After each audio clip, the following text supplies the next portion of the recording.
week on the Westfield Sports Show, we'll talk about score recaps, schedules, college football, NFL football, and tell you our athlete of the week. The boys soccer team took a road trip to both Avon and Kokomo last week. In their conference matchup versus the Orioles, they drew 1-1. The goal for the Rocks in that game came from senior midfielder Yahir Lopez. Later in the week, they did battle against Kokomo. The Rocks took care of business easily in their last regular season match, sweeping by with a score of 4-1. We are filming this on Monday. The boys soccer team had a first round sectional match versus North Central on Tuesday. We will put the score of that game right here. Now the girls soccer team finished off their regular season in a rough patch. Last Monday, the girls took on Carmel at home and lost that matchup 1-0. Then 2 days later on Wednesday, they faced off at home against Avon, losing that one 4-1. The Lady Rocks also had a first round sectional game facing Zionsville. We'll put that result of the game right here. Last week was a busy but perfect one for the girls volleyball team as they went 3-0 on the week. They swept North Central 3-0 last Monday, beat conference opponent Avon in the 5th set last Wednesday, and put the cherry on top, sweeping Plainfield on Saturday. The girls look to keep that win streak alive against Hamilton Heights and Fishers as they near their transition to sectionals next week. They have the first round bye and will play either HSC or Carmel. The football team had a shaky but exciting win to pull themselves back over 500. The Rocks took on Avon in an HCC showcase, and Westfield did not disappoint. Max Nosler had his name written all over this one, accumulating 4 receptions for 81 yards. On the other side, junior edge rusher Colton Vondersar was the focal point of the Rocks D, earning 1 sack and 2 forced fumbles. The Rocks hit the road this week against a much improved Fishers squad. Be there.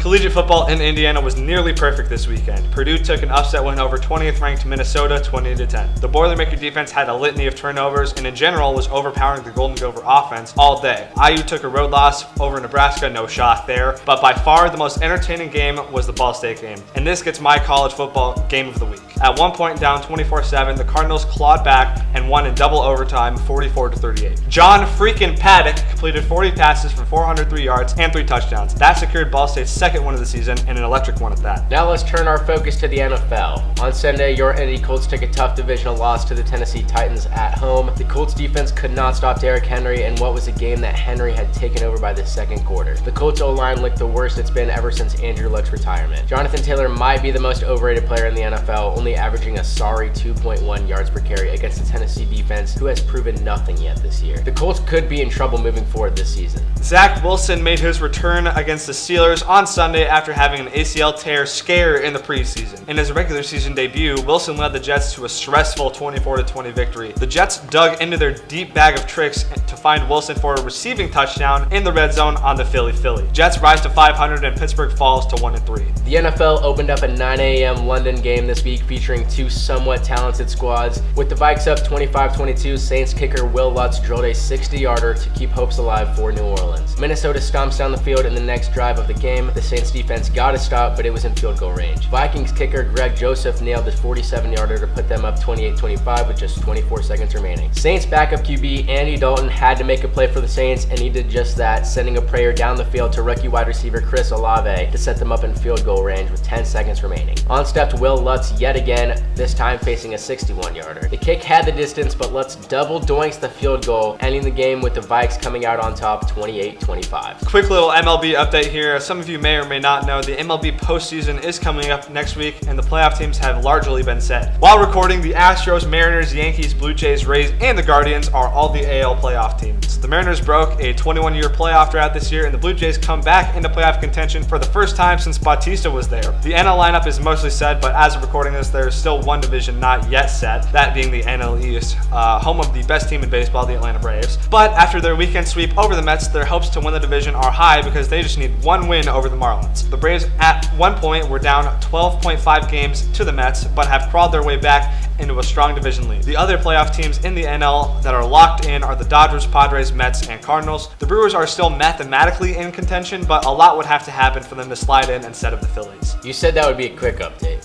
Whatever. We are bringing back a segment you guys have wanted to see today, the Athlete of the Week. This week, there were a lot of great candidates. Kendall Garnett had 126 yards on 24 carries and 2 touchdowns in the win on Friday over Avon, which is impressive and certainly something to note in our decision-making process. Then, of course, there's senior senior volleyball star Emma Dodson, who had 20 kills in 2 games last week versus North Central and Avon. This is a very hard decision. Let's have an outside consultant then. Brenna, do you want to come in here and make the decision? Yeah? All right. We're going to have editor Brenna make this decision for us. Just come in right between us, right here, just like squat down. And yeah, so what do you think? Either Kendall or this is a very tough decision. They're both amazing athletes. I would probably say, bring it in.